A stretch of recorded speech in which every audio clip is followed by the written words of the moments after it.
Good evening, dear listener. A friend recently alerted me to a terrifying incident which took place in an urban area of a well-known city. Being a bus driver, he had heard many of the usual tall stories exchanged around his local depot. Muggings, broken windows, the occasional couple attempting drunken sex.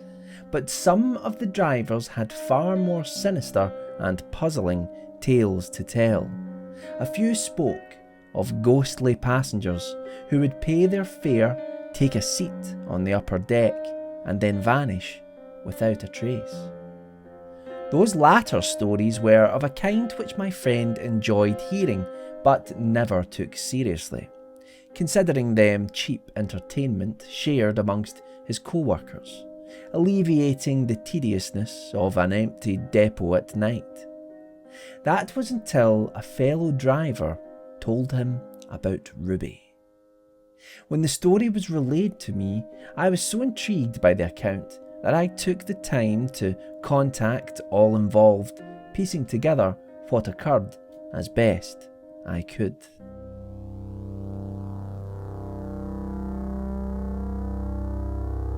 Ruby was a pleasant woman, even though she had reason not to be. In her early 40s, life was much harder than it should have been, each day a struggle. Mired in poverty since childhood, she was compelled to spend most of her time scrimping and saving via 2 endless jobs. She found neither well paid or enjoyable, but her current financial situation dictated the need. During the day, she worked as many hours as possible at a supermarket, stocking shelves and bagging groceries at the checkout for customers. At night, she would attend her second job as a cleaner at a factory which manufactured, of all things, cleaning products. The irony was not lost on her, and neither was the tediousness of every scrub and polish. At the end of each drawn-out, tiresome day, Ruby would return home at night via a long and vapid bus journey, with just enough time to kiss her 13-year-old daughter, Angela, on the head, whispering sweet dreams to her as she slept, before herself turning in. This short, private moment of affection was what carried Ruby through her day. It was for her daughter that she struggled. Angela's father had abandoned her when she was just 2 years old, and with no other family to speak of, at least none who could be relied upon, Ruby was left to work her fingers to the bone each day, clothing and feeding her daughter while paying for a series of crippling medical bills brought about by the child's severe asthma.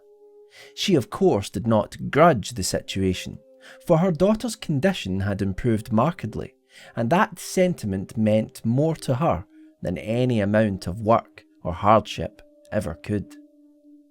One night, Ruby was asked to work a few extra hours at the factory. While she was perpetually exhausted and yearned even for the most meagre of rests, she accepted the offer gratefully, as more hours meant less debt. She simply could not afford to decline the opportunity.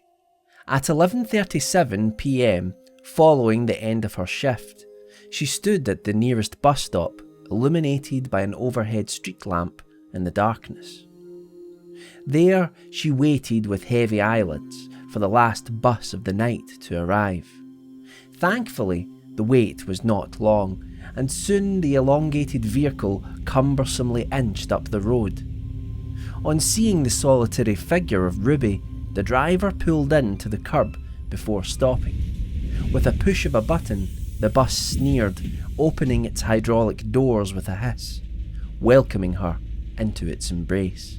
The driver, a balding and irritable man who appeared equally as tired as she did, grumbled for Ruby to pay her fare, which she did after rifling through her handbag for what seemed an age, finally producing the desired amount of loose change, much to the driver's annoyance.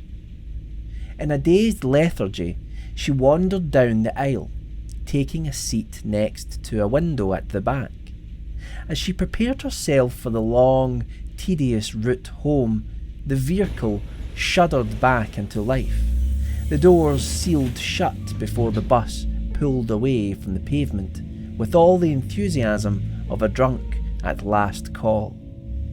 The wheels tumbled and stumbled with unsure progress on the last leg of their journey for the night.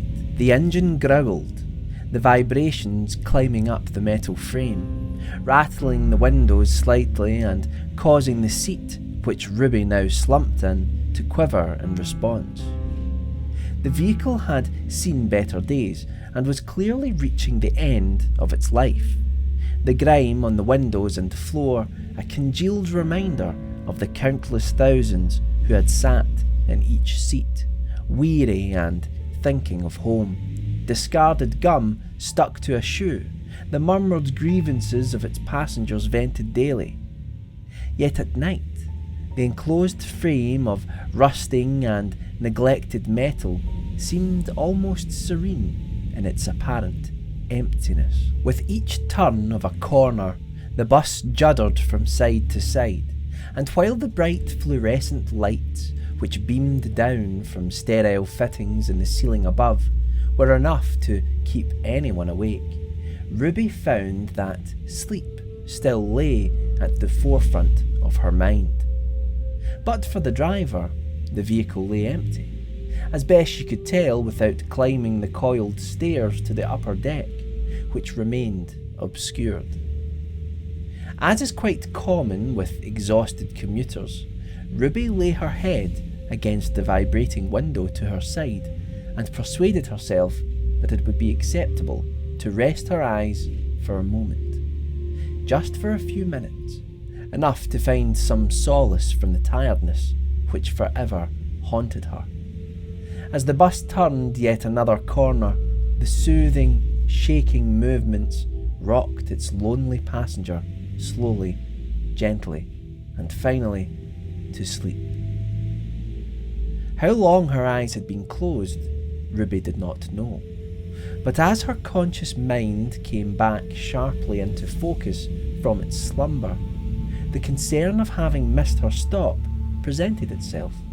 She detested leaving her daughter alone at home in the first place, never mind for any longer than was necessary. This worry, however, was soon replaced by something else, an uncomfortable sensation of personal boundary and social convention broken, of the air displaced by the form of something close. For as Ruby's eyes adjusted to the jagged fluorescent lighting once more, and the bus itself shook and grunted along the darkened concrete below, she stared at her reflection in the window, a mirror image now altered from what it had been before.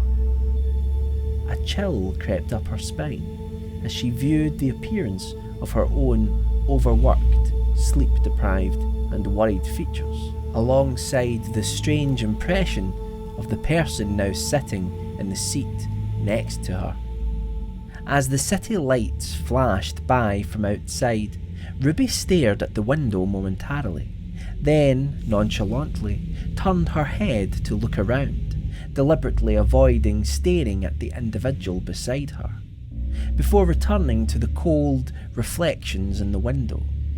This only added to the sense of unease. Other than for herself, the driver and the passenger, there was no one else present.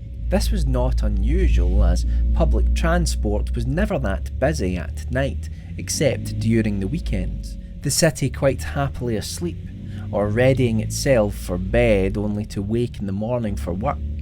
But what concerned her was that a person would choose to sit next to a perfect stranger on an empty bus at night, when they were surrounded by vacant seats.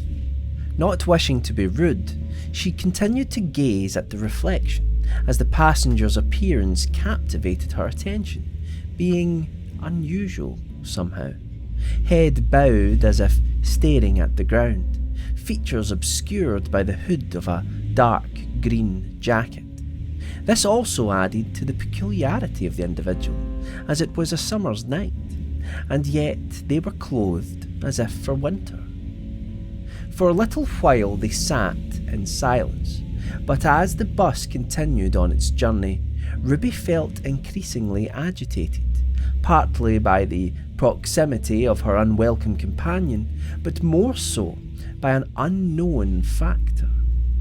She could not truly identify why she was so anxious, but a nervousness had begun to overcome her, and the vocal silence, which proved the only buffer between them, poked and prodded at that sense of discomfort, pulling away at it like a scab. As seats rattled and the floor vibrated with each uneven depression of the road, she peered out of the window once more, attempting to allay her unquestionable yet unexplained trepidation. The street which they were currently on was familiar to her, and with a welcome sigh, Ruby realised that she had not slept long enough to miss her stop. The sense of relief was enough to momentarily overcome her apprehension, and while caught in a more positive frame of mind, she began to consider simply talking to her unexpected travelling companion, to break the uncomfortable silence of one sitting so close. Slowly, she turned to the passenger, laying her eyes upon the figure. Their appearance was far removed from the distance and unreality of their mirror image.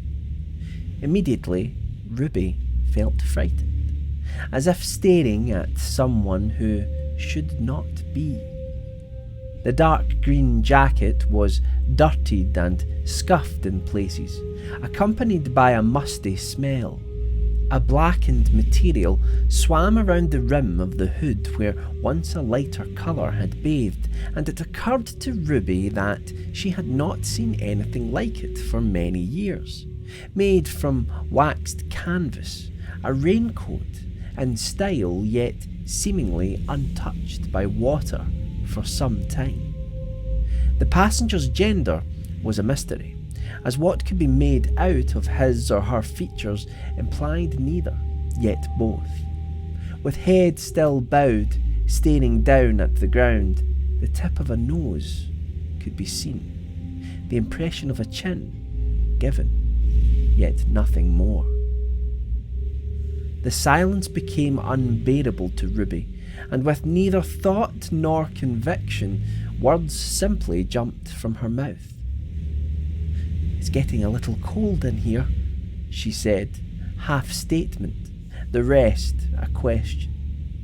She was surprised herself that the words had leapt out, but the peculiarity of the situation urged her to break the ice, for conversation is the melody of the mundane and the safe. Yet the passenger did not answer, remaining focused on the floor beneath their feet. The bus shuddered once more as it negotiated the city streets, almost completely devoid of life. A few minutes passed. Anxious at the lack of a reply, Ruby spoke once more, remarking that the driver had seemed a little grumpier than usual, concluding the observation with a nervous, gentle laugh. Yet again, the passenger said nothing. Watching the world pass by outside, she decided that 2 attempts of conversation were quite enough. She would leave him or her alone and hope that the rest of the journey did not drag in too much, as a desire to be far away from the strange person sitting beside her grew. Then a sound.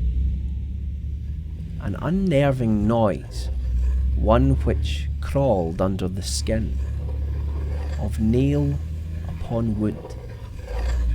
Turning slowly to face her unwelcome companion once more, she found them staring down at the ground as they had always been.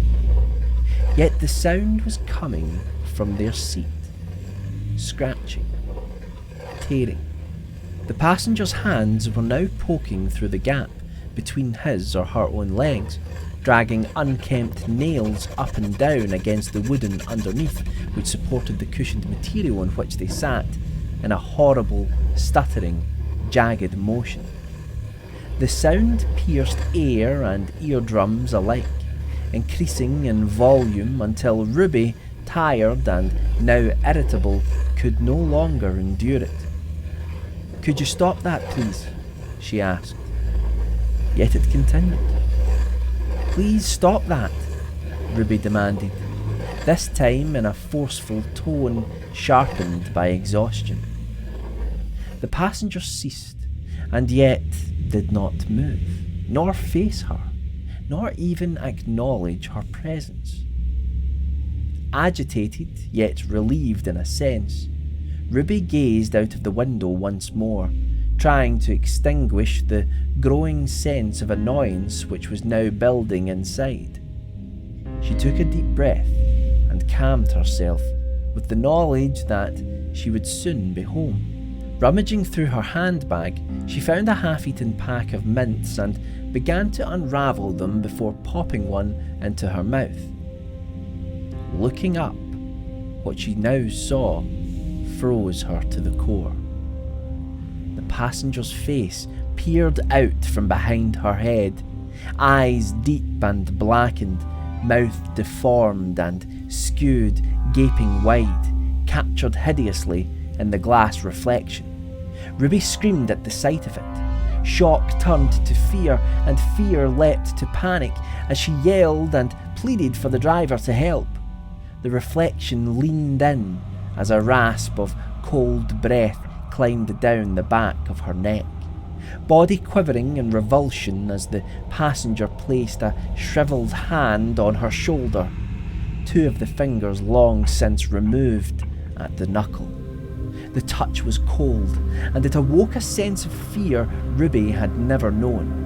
Clawing for survival, she shrieked as the distorted hand pulled her close.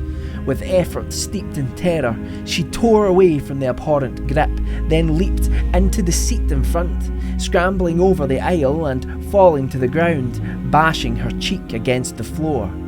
The bus vibrated and rattled and hissed and groaned as the passenger rose slowly to its feet, head bowed, shrouded by hood, dark green and tattered. "Someone help! Please help me!" Ruby screamed, pulling herself along the floor by her fingertips, her nails clawing away at the grime. The passenger followed intently, stepping out into the aisle, proceeding slowly towards her. Scrambling and terrified, Ruby pulled herself to her feet, but as she did so, the bus veered wildly and untamed across the road. She stumbled against the momentum, but the hooded figure remained rooted and firm. The engine now roared and growled as it tore down the wrong side of a main road, then swerved around a corner onto a side street. Yet the passenger stepped assuredly ever forward. As the vehicle raged onward, Ruby screamed for the driver to stop, but then it occurred to her the bus had long since left its planned route. It screeched across concrete before hurtling down a lane which was barely wide enough to house a car. Then, just as suddenly, the driver slammed on the brakes as the vehicle lurched to the side before coming to an abrupt halt. Thrown by the force, Ruby grasped at a seat to brace her fall, twisting her wrist painfully through a safety handle in the process. The engine roar diminished to a weak whimper as the passenger stepped closer once more. Bruised and shaken, Ruby stumbled to the front of the bus, bashing her hands in desperation against the closed sliding doors, desperate for escape. No matter how loud she yelled, no matter how many times she struck with the sides of her fists against the metal and glass, it would not yield. She was trapped. Turning to plead with the driver to open the door to his cabin and shield her from the monstrosity bearing down upon her, she saw that it was too late. There he lay, draped across the wheel, unconscious or dead, his body entombed in the glass cubicle, the release button for the bus door goading her from the dashboard on the other side. Escape was inches away, yet denied by a panel of safety glass which she did not have the strength to break. A hush then fell as the figure continued towards its prey. "Please, leave me alone," Ruby begged, fighting back tears. Yet the passenger did not answer. The head remained bowed as each footstep cleanly and clearly knocked on the floor, one after the other, closer, nearer. "What do you want from me?" But again, no answer. For a thing which should not be needs no justification. Tears flowed down Ruby's face as terror spread like a cancer, clouding her thoughts and stemming her actions. Yet the passenger drew closer still, unmoved by her pleas. In a fit of utter desperation, Ruby turned to the driver once more. "Wake up! Please! God damn it, wake up!" she cried, but he remained motionless. However, the passenger did not. It was upon her, its icy breath infesting the air. It stood only inches away, the muddied green raincoat sheltering a grotesque being implied inside. Raising its shriveled, deformed and incomplete hand above its head, Ruby cowered in reply. But as the figure came violently at her, a moment of utter instinct took over. She ducked out of the way at the very last second. Countless shards of glass rained over her as the passenger's half-fist impacted against the driver's cabin with brutal force, shattering the protective shell. Thrust by opportunity, Ruby poked her hand into the cabin and battered the release button next to the driver's head. The doors seethed open, and just as the passenger raised its hand once more, Ruby escaped into the night. The police were called and quickly attended the scene, only to find the driver covered in glass, dazed but alive and well. He remembered very little of what had taken place, as the last thing he recalled was Ruby paying her fare before he then passed out. There was no memory of driving the bus on the final leg of its journey, nor did he possess any knowledge of the hooded passenger who had smashed the driver's cabin. With no small amount of digging on my part, I was able to contact Ruby, who, after a little persuasion, spoke to me in detail about that night. The entire ordeal had taken its toll upon her, but she was not thankless for the experience. For despite not being on its route, the bus had mysteriously stopped outside of her home. Stricken with terror, she had instinctively entered her tiny apartment and locked the door behind. But before phoning the police, she quickly called for an ambulance. Her daughter, Angela, had suffered a terrible asthma attack and lay moments from death on the floor. Thankfully, the paramedics arrived in time to save her. The police found no evidence of the passenger, no CCTV footage nor eyewitnesses. It was as if the hooded figure had never existed, all but for one chilling reminder that it had indeed been there.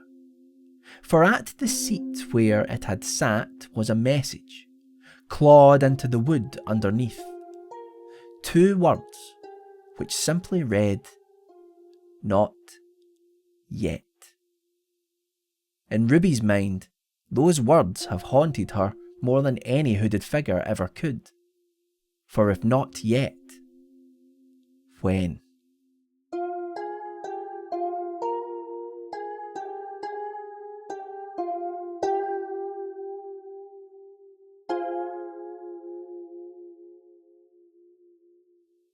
The Passenger was written and narrated by Michael Whitehouse and can be found in the short story collection The Face of Fear and Other Stories, which is available on Amazon.